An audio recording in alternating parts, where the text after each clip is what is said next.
Naam kabisa, hii ni Sanga Media TZ na hapa tupo katika uwanja wa Benjamin Mkapa. Tumekuja kwa lengo moja, tukuja kushuhudia mchezo wa Simba Sport Club dhidi ya Petro Athletic kutoka nchini Angola, na hapa tupo na shabiki wa Simba Sport Club. Wa Simba tulipata bahati ya kuwa katika hamasa, tulienda Zingiziwa, tukaenda Kinyamwezi, tukaenda pia Chamanzi, tukawa Jusi Goba, hatimaye jana tukamalizia Vikindu kuhamasisha mechi hii ya leo. Nyinyi kama Simba leo hii mna furaha gani mpaka kufikia siku kama hii ya leo kubwa? Jambo la kwanza, tulikuwa tunahamasisha ili watu waje wengi uwanjani, maana mashabiki wanachama ndio mchezaji wa 12.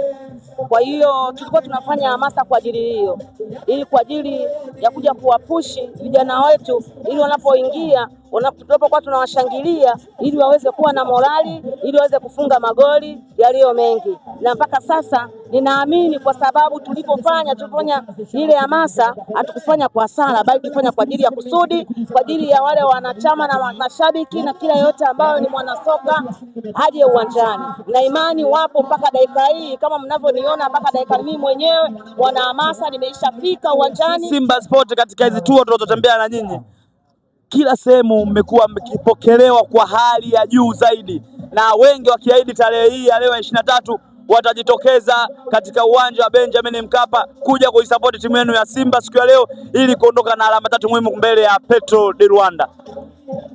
Huyu ni mnyama na kila mmoja anajua kwamba sisi tunapoingia uwanjani, tunapoingia Mkapa, Runyasi hapa, hatucheki na wowote.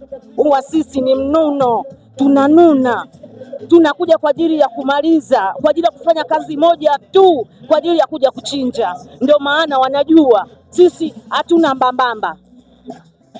Mtoto wa shangazi yako jana amepata ushindi akiwa katika ardhi ya Amani Complex na akiondoka na alama 3 muhimu katika mchezo wake na FAS Rabat kutoka nchini Morocco. Ndugu yangu, mimi naomba usiniulize watu wao, maana mimi nataka kwenda mbinguni.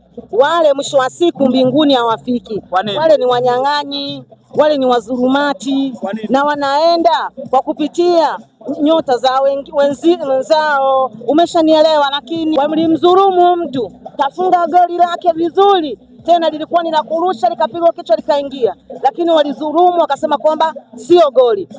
Jana penyewe wale Waarabu wamefunga goli, wamewadhulumu. Leo nasema kwamba wanapata pointi 3 au pointi 3 za udhulumati. Wale mbinguni hawafiki, na wakija